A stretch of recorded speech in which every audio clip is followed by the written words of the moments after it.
Si hay algo por lo que destaca Rings of Power es por su diseño de producción. El look general de la serie está repleto de detalles y no han escatimado en gastos hasta el punto de tener la misma calidad que una película, lo cual a mí personalmente me explota la cabeza porque vemos el detalle de una película pero con las horas de producción de una serie. Me encanta cómo han representado la Tierra Media visualmente y en este vídeo os voy a comentar todas las referencias que he podido encontrar que lo han inspirado. Referencias que pueden venir del propio mundo de Tolkien, como las estatuas de los Argonath que han inspirado las estatuas que hemos visto en Valinor, y muchas otras que están inspiradas en la historia del arte, como la armadura de Galadriel, o en otras películas como el vestuario de los enanos que hemos visto en Khazad-dûm. Además, lo bueno de la serie es que al tratar varias razas y culturas, eso se ha traducido en una variedad visual brutal. Por un lado, el reino de Lindon de los elfos, el reino de Khazad-dûm de los enanos, el reino de Númenor de los hombres, y por otro lado, pues una sociedad hobbit que vive en algún lugar escondido de la Tierra Media que no sabemos muy bien dónde, además de otros lugares del sur de la Tierra Media que no tienen nada que ver con todos los anteriores que acabo de mencionar. En este vídeo vamos a desgranar uno por uno todos esos lugares y ver de dónde vienen las referencias artísticas que componen el diseño de producción y en general el look de esta serie. Vamos a empezar por orden, hablemos de la cabecera. La cabecera guarda un significado precioso y creo que después de esta explicación os va a gustar mucho más. Si antes os gustaba estéticamente, creo que después os va a gustar más, aunque creo que han pecado de herméticos a la hora de representarlo. En la cabecera vemos arena moviéndose y creando diferentes formas geométricas para acabar desvelando el título de la serie. Si bien esta cabecera tiene algo de CGI, mayormente es arena real. Se trata de arena vibrando a diferentes frecuencias de sonido y con cada frecuencia se originan diferentes formas geométricas. Y diréis, ¿y esto, Wasabi, qué tiene que ver con la Tierra Media? Pues tiene que ver absolutamente todo. La arena vibra al son de la música. La música genera una vibración que hace que se materialicen esas formas. Gracias a la música, lo que es la arena se transforma en algo bello y armonioso. En realidad esto hace referencia a la creación de Arda, el mundo de Tolkien, a través de la música. En el Legendarium de Tolkien, Eru Ilúvatar crea junto con los Ainur la primera canción, y después de esa canción se materializa el mundo que nosotros conocemos, de Tolkien, que se llama Arda. Me parece que tiene un significado precioso, aunque ya os digo que creo que han pecado de ser un poquito herméticos porque cuesta un poco entender el significado. Incluso yo, que sabía cómo habían grabado esto, porque había visto esto en algún vídeo en internet hace años, no sabía que guardaba significado con la creación del mundo de Tolkien, que también la conocía. Creo que han pecado de herméticos, aunque yo también os digo que muchas veces no me entero de las cosas, me cuesta mucho entenderlo, y de hecho hacer esta clase de vídeos me cuesta bastante tiempo porque no pillo las cosas a la primera, no soy especialmente observador, pero me parece que estéticamente es una cabecera muy bonita y con un significado muy especial. Recuerdo cuando esculpieron los primeros. El retrato de un caído conservado en algo perdurable.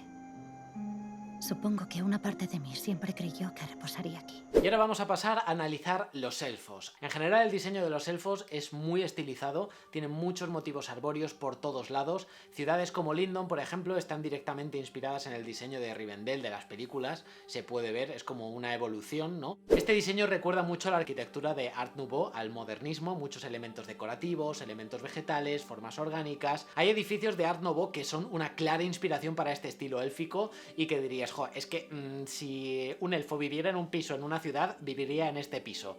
Con la salvedad de que tanto en las películas como en los Anillos de Poder, los espacios son tremendamente abiertos, da igual si estás en latitudes frías o cálidas, porque ya hemos visto ciudades élficas a diferentes latitudes y con diferentes temperaturas, lo cual da a entender lo que todos sabemos, y es que los elfos aguantan muy bien el frío. Incluso, bueno, ya hemos visto a Galadriel, que está con su cuadrilla en los sitios más inhóspitos de la Tierra Media y están ahí como si nada, con un poquito de frío y tal, pero no se les ve, aguantan el frío bastante bien, no necesitan las alpargatas que uso yo del Decathlon, vaya. Este diseño es una evolución de lo que hemos visto en las películas, porque los diseños pintados por el propio Tolkien de Rivendell, por ejemplo, eran muchísimo más austeros. Es que de hecho, si os fijáis en este dibujo que está pintado por el propio Tolkien en acuarela, Rivendell parece literalmente una cabaña perdida en mitad de la montaña. Está claro que el fuerte de Tolkien era describir la naturaleza, o sea, puedes tener dos párrafos sobre cómo es un árbol y cómo es la corteza, las ramas y las hojas, pero después apenas da una descripción muy detallada de cómo es, por ejemplo, una ciudad o un hogar como Rivendell. Los motivos arbóreos y naturales también los tenemos en las armaduras, como en los yelmos, o como la empuñadura de la daga de Galadriel, que tiene un color dorado y uno plateado, haciendo referencia directa a los dos árboles de Valinor que vemos al comienzo de la serie. El uso del color amarillo y dorado hace que la imagen a veces parezca un tapiz bordado con oro, que a mí personalmente me encanta esta paleta de colores. Hay dorados por todos lados, aparte aparte de que queda estéticamente bien, el dorado también representa un poco la riqueza del pueblo de los elfos. Hay también un poquito de inspiración grecorromana para darle ese punto como de cultura antigua, sabia, noble, pero también guerrera. Lo vemos, por ejemplo, en el vestuario, en detalles como la corona de laurel, que en la cultura grecolatina no solo llevaban los emperadores, sino que también la llevaba gente que había logrado grandes gestas. Por eso, aparte de Gil-galad, el Alto Rey se lo entrega también a Galadriel y su equipo después de su gesta buscando a Sauron. Luego, entre los elfos vemos como unos asistentes que van de blanco con un velo y son muy parecidas a una escultura de una virgen velada, un tipo de escultura que se puso muy de moda en el siglo XIX. No sé si se han inspirado directamente, pero son súper parecidas en cuanto a la estética, el tipo de ropa que llevan, y aportan un punto como de pureza y religiosidad a todo lo que hacen los elfos. Las armaduras de los elfos son súper ligeras, de hecho seguramente hayáis visto algún meme por internet haciendo referencia a esto, y Galadriel con ella recuerda muchísimo el retrato de Juana de Arco de John Everett Millet. De hecho, sus armaduras son prácticamente iguales. Y tiene todo el sentido porque en esta adaptación Galadriel se parece más a Juana de Arco que a la propia Galadriel de las novelas. De los elfos vemos también los barcos, que a mí la verdad es que me chirría un poco, porque de todo este refinamiento de los elfos que vemos en las ciudades, por ejemplo, es lo que más me descuadra, ¿no? La simplicidad del diseño de los barcos. Me gusta porque el diseño de la vela recuerda directamente a las orejas de los elfos, me llama la atención, no sé si lo han hecho por ese motivo, pero creo que es... las orejas de los elfos me parece que es uno de los rasgos físicos más representativos, y el diseño de los barcos, si tú ves el plano general donde vemos todos los barcos, parecen como muchas orejitas de elfo. En los barcos vemos un símbolo que se repite mucho en la ornamentación de los elfos, que es la estrella de 8 puntas. Lo vemos también en el vestuario de Galadriel, en el de Gil-galad, del rey, y en muchos más sitios. La estrella se parece mucho a la que Tolkien dibujó en la entrada de Moria y que Gandalf afirma que es la estrella de Fëanor. Investigando qué podía significar esta estrella, leí en un artículo de OneRing.net una interpretación que me gustó mucho, que dice que pese a que el mundo de Tolkien tiene una heráldica muy completa y hay un montón de escudos y símbolos de cada linaje, de cada elfo conocido, no creo que haga referencia a ninguno concreto, sino creo que es un símbolo genérico que hace alusión a Barda, que es la Valar que creó las estrellas y en la que los elfos más reverencian y aman. Bueno, y ahora vamos a uno de mis diseños favoritos, que ya dije que en el anterior vídeo era de las cosas que más me había gustado y de las cuales me gustaría ver un spin-off y 8 temporadas. El mundo de los enanos, el reino de Khazad-dûm. Khazad-dûm tiene un diseño con muchas líneas verticales, muchas líneas horizontales, pero que se adapta perfectamente a la forma de las cuevas. O sea, si os fijáis, hasta cierto punto se nota un respeto por la forma original de la cueva sobre la que los enanos han hecho sus propias construcciones, formando como una especie de armonía que queda muy bonita, ¿no? Porque como que viven en armonía en la cueva, ¿no? Eso sí, mucha tecnología para meter luz dentro de la cueva, con lupas, espejos o lo que sea, pero en el reino de los enanos no han inventado la barandilla. O sea, como vayas despistado o que te hayas tomado 3 cervezas de más, en el reino de Khazad-dûm tienes todas las de morir. Señores, menos tallar piedras preciosas y más hacer barandillas. De hecho, hay una cita de Gimli en las dos torres que ha sido la inspiración y es fundamental para entender el diseño que han hecho de Khazad-dûm, cuando Gimli habla de las cuevas que se encuentran dentro del abismo de Helm, que a él le parecen fascinantes. La cita dice así: si vosotros queréis leña, ¿cortáis acaso las ramas florecidas de los árboles? Nosotros cuidaríamos estos claros de piedra florecida, no los arruinaríamos.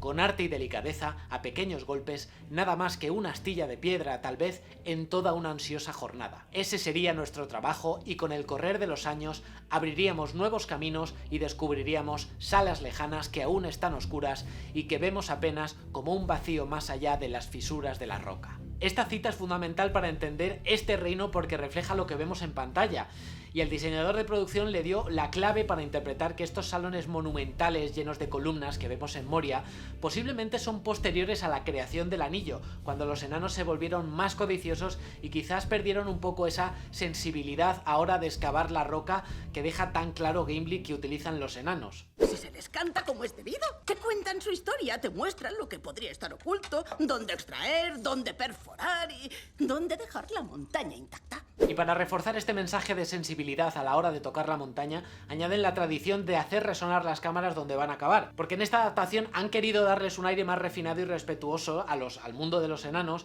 y no simplemente mostrarlos como un pueblo que está obsesionado con las piedras preciosas y ya está. Y de hecho dicen que resonando la cámara te dicen dónde excavar y dónde no. dejando claro que seguramente sea la propia codicia de los enanos lo que haga que excaven donde no deben y se acaben encontrando el Balrog.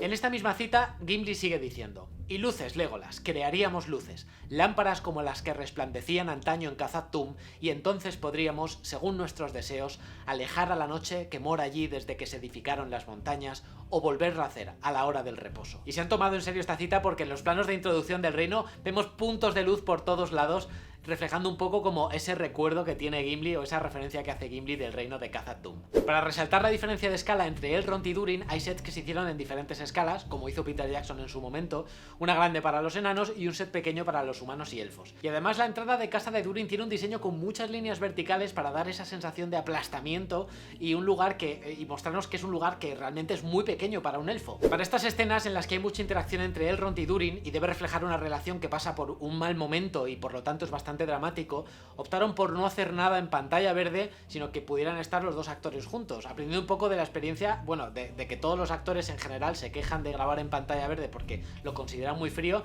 pero en concreto también de la experiencia que había tenido Ian McKellen rodando El Hobbit, que dijo que había sido una de sus peores experiencias profesionales porque le parecía muy frío, se sentía muy solo, y bueno, la verdad es que sí, de algo puedo hablar, es de grabar solo y en una pantalla verde, así que para la próxima vez que me llamen a mí como coach motivacional. Bueno, y no me quiero centrar en cómo han grabado la serie, porque eso a lo mejor más adelante, si os interesa, puedo hacer un vídeo, sino en las inspiraciones que han tenido. El vestuario de los enanos está inspirado en la película Iván el Terrible de Eisenstein, ese director soviético que nos hacen estudiar en audiovisuales y que parece que no importa mucho hasta que descubres que directores como Bayona o como los diseñadores de vestuario de la serie lo han utilizado como referencia. Pues parece que sí, que este director es alguien y es influyente. La verdad es que hay algunas similitudes con la escena de la comida, por ejemplo, con esas sillas, la disposición de la mesa, la jarra. Como digo, está inspirado, no es una copia, evidentemente. La verdad es que en esta película hay personajes que parecen verdaderamente enanos. Me encanta el detalle de las manchas de oro en todos lados, como si estuvieran manchados de trabajar en la mina, con marcas en la cara, en los codos, en la ropa, pero claro, no son manchas de carbón,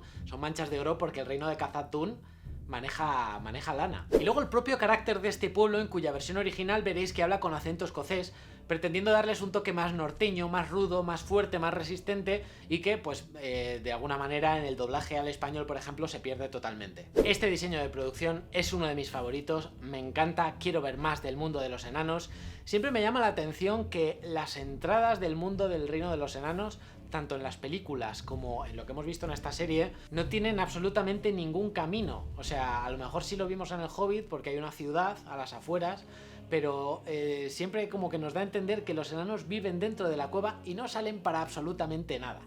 Bueno, a mí el reino de los enanos me encanta, quiero ver más y voy a pasar de hablar de uno de los diseños de producción que más me gusta al que menos me gusta, que son las tierras del sur, Southlands. Me parece el look más anodino y más genérico de todos. Han querido retratar a gente que vive de manera más austera, no viven ni mucho menos como los elfos ni como los enanos, pero no solo eso, llama mucho la atención la falta de iconografía y de símbolos en contraste con el resto de culturas y que en realidad tiene una explicación. O sea, tú vemos que por ejemplo los elfos tienen el símbolo de la estrella, vemos que hay muchísima ornamentación en el mundo de los enanos, pero este pueblo no tiene absolutamente ningún símbolo. Además es que lo ves y dices, es que podría ser la Tierra Media o podría ser Zamora en la Edad Media, o sea, es como un sitio random cualquiera, pero en realidad hay una explicación, como digo, y es que es un pueblo sin rey, es un pueblo sin símbolo, sin bandera, están bajo la vigilancia de los elfos por haber apoyado al enemigo en el pasado y de alguna manera se les ha privado de buscar algo que les vuelva a unir como pueblo, aunque ellos lo deseen. Nuestro verdadero rey volverá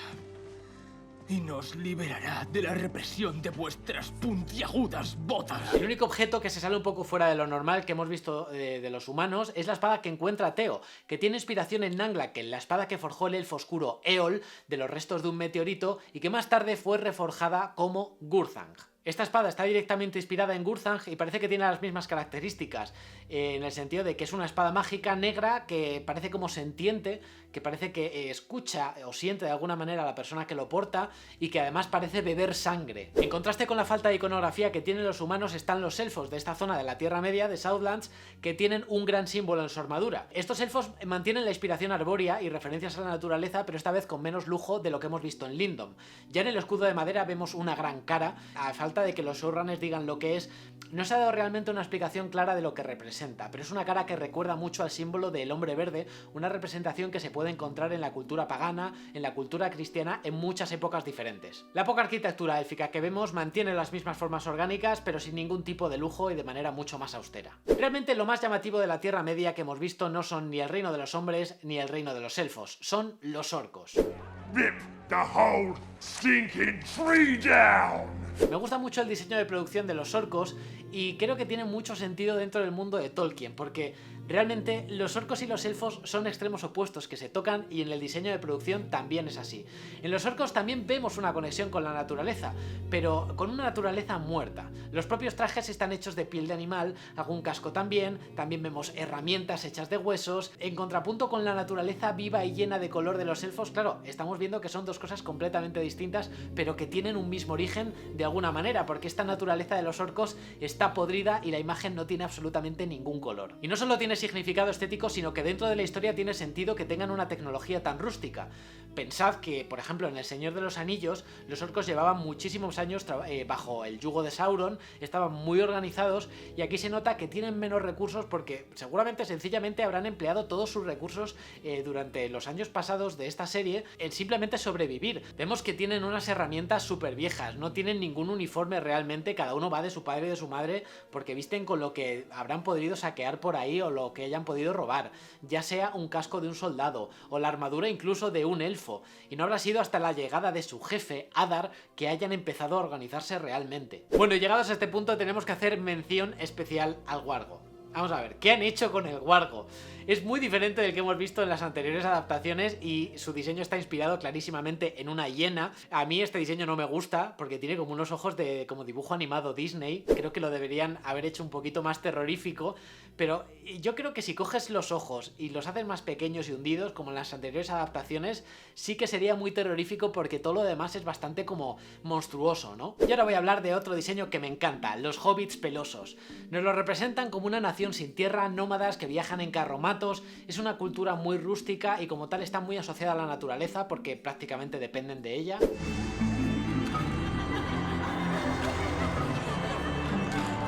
La cantidad de adornos que llevan, esa superstición, ese sentido divino de la naturaleza me recuerda mucho a las religiones paganas que había antes, por ejemplo en Europa. En España tenemos muchas festividades que provienen del mundo pagano y que todavía perviven y tienen un look muy parecido a lo que hemos visto en la Tierra Media. No sé si es casualidad o ha sido inspiración o no, pero en realidad el parecido es increíble. La fiesta de la Vijanera, libreas y zamarracos. Hay mucho en la estética de estas fiestas paganas que recuerda mucho a esta sociedad hobbit arcaica. Como hay tan poca información sobre el pasado de los hobbits en la obra de Tolkien, en esta adaptación han querido explicar por qué tienen esa capacidad innata de pasar desapercibidos y ser silenciosos, que es básicamente por pura supervivencia. Es una cualidad que si os paráis a pensar, realmente no necesitan en la comarca en la tercera edad, porque son un pueblo totalmente asentado, pero en esta época son un pueblo ambulante, viven de manera un poco más precaria y es una cualidad indispensable. Y por todo eso han querido que tengan ese look lleno de plantas, de frutas, de arbustos por el cuerpo para que se puedan camuflar, y a mí estéticamente, ¿qué queréis que os diga? Me encanta. Del hombre del meteorito poco se puede comentar salvo su llegada, formando ese gran anillo que ha dado pie a muchas especulaciones, porque es que aquí están jugando al despiste total, pues que si es el ojo de Sauron, que si está inspirado en el anillo de Gandalf, Narya, el anillo de fuego. Yo sigo creyendo que es Gandalf, pero hay mucha gente que tiene teorías que son bastante sólidas, como que por ejemplo son magos azules, porque más o menos por la fecha de llegada de estos magos azules, de los que se sabe muy poco, a lo mejor podría coincidir. Sin embargo, a mí la explicación más sencilla es la que más me gusta, y es que yo creo que el hombre meteorito es Gandalf. Ya lo veremos. Y por último y no menos importante, Númenor. Ese pedazo de set de 16.000 metros cuadrados que construyeron en Nueva Zelanda a mí me ha dejado con la boca abierta.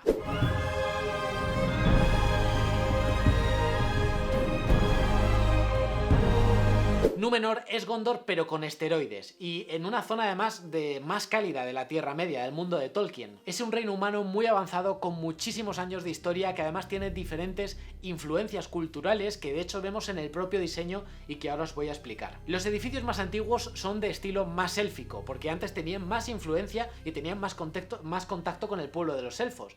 Cuando los humanos cortan lazos con los elfos, la arquitectura cambia. En esta imagen, por ejemplo, vemos que la torre, los puentes, las zonas más bajas son de estilo más élfico y además son más oscuras y están más avejentadas. Cuando llegan al puerto vemos que esas columnas antiguas tienen una inspiración claramente élfica. Es verdad que es algo sutil, pero a la hora de diseñarlo es algo que han tenido muy en cuenta para que la ciudad no tenga un diseño completamente uniforme del mismo estilo, que es algo que, bueno, que muchas veces se tiende a hacer en esta clase de producciones. Vemos una inspiración mediterránea muy fuerte, vemos colores blancos y azules, inspiración egipcia, recuerda mucho a Venecia en el sentido de que es una ciudad con mucho comercio, mucho movimiento y muy volcada al mar. Y bueno, la propia corte de Númenor es una inspiración, a mí me ha recordado mucho a Santa Sofía de Estambul, es como una mezquita con minarete, pero con los colores de Grecia, no sé, es una mezcla, ya os digo, muy mediterránea. El saliente que tiene recuerda directamente a Minas Tirith, el propio saliente me recuerda personalmente a la forma puntiaguda de la corona de Gondor dibujada por Tolkien, que la corona no era sino un casco numenoreano, con lo cual tiene todo el sentido del mundo. Y hablando de Grecia, también tenemos muchas estatuas reverenciando a los dioses como Ulmo, el equivalente de Neptuno en la Tierra,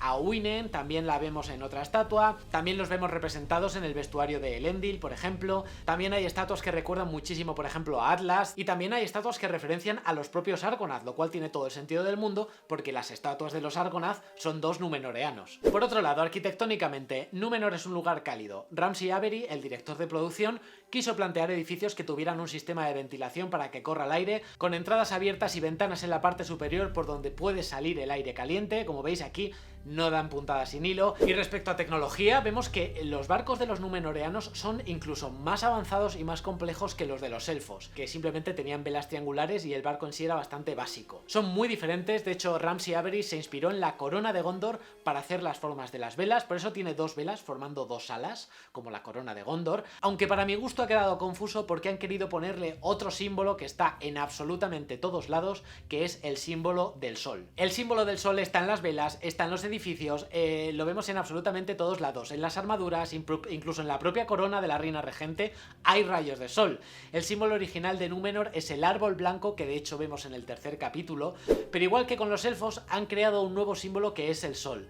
Puede que porque los humanos son los llamados hijos del sol por los elfos, ya que nacen cuando este aparece por primera vez sobre Arda. Como sinceramente no soy experto en el mundo de Tolkien, consulté a Kai y me dice que quizás hace referencia a Andúniel, la ciudad de Númenor, de donde proviene Elendil, y que significa sitio del sol. O quizás significa todo eso y simplemente es un símbolo genérico, pero en cualquier caso no tenemos todavía una explicación clara de lo que representa. Bueno, en conclusión, cuando se hacen vídeos hablando de referencias, se menciona mucho las referencias dentro del propio mundo, pero se ignora por completo otras referencias que vienen del arte, del arte pictórico, del cine, de la escultura, de la historia en general, y que merece muchísimo la pena analizar porque al final son una inspiración enorme. Creo que no han dado puntadas sin hilo, como veis, y las cosas no están hechas simplemente para que parezcan bonitas, sino que han intentado darle un significado concreto y hay siempre un porqué. Y lo que a mí de verdad me explota la cabeza y quiero que de verdad vosotros valoréis es el nivel de detalle. Esta serie está a la altura de detalle de una película y cuando te detienes a ver en detalle todo es que de verdad es una pasada descubrir cosas nuevas. O sea, merece la pena poner la serie en mute para que no te distraiga el sonido y te fijes visualmente en todo porque hay auténticas postales. Disculpad de antemano si he cometido algún error porque ni soy experto en arquitectura ni experto en el mundo de Tolkien, hay muchísima gente que sabe mucho más que yo simplemente soy un fan curioso al que le gusta investigar y que tiene la suerte de poder dedicarle tiempo porque vosotros veis estos vídeos. Sé que esta serie tiene muchos detractores y sé que a muchos de vosotros no os gusta, pero que por favor eso no os impida valorar el increíble trabajo que hay detrás porque es espectacular. Espero que os haya gustado mucho este vídeo, seguidme en las otras redes sociales, TikTok, Twitter, Instagram, que ahí estoy activo y publico contenido todos los días. Nos vemos dentro de poco en un nuevo vídeo y hasta entonces, sed muy felices. Chao.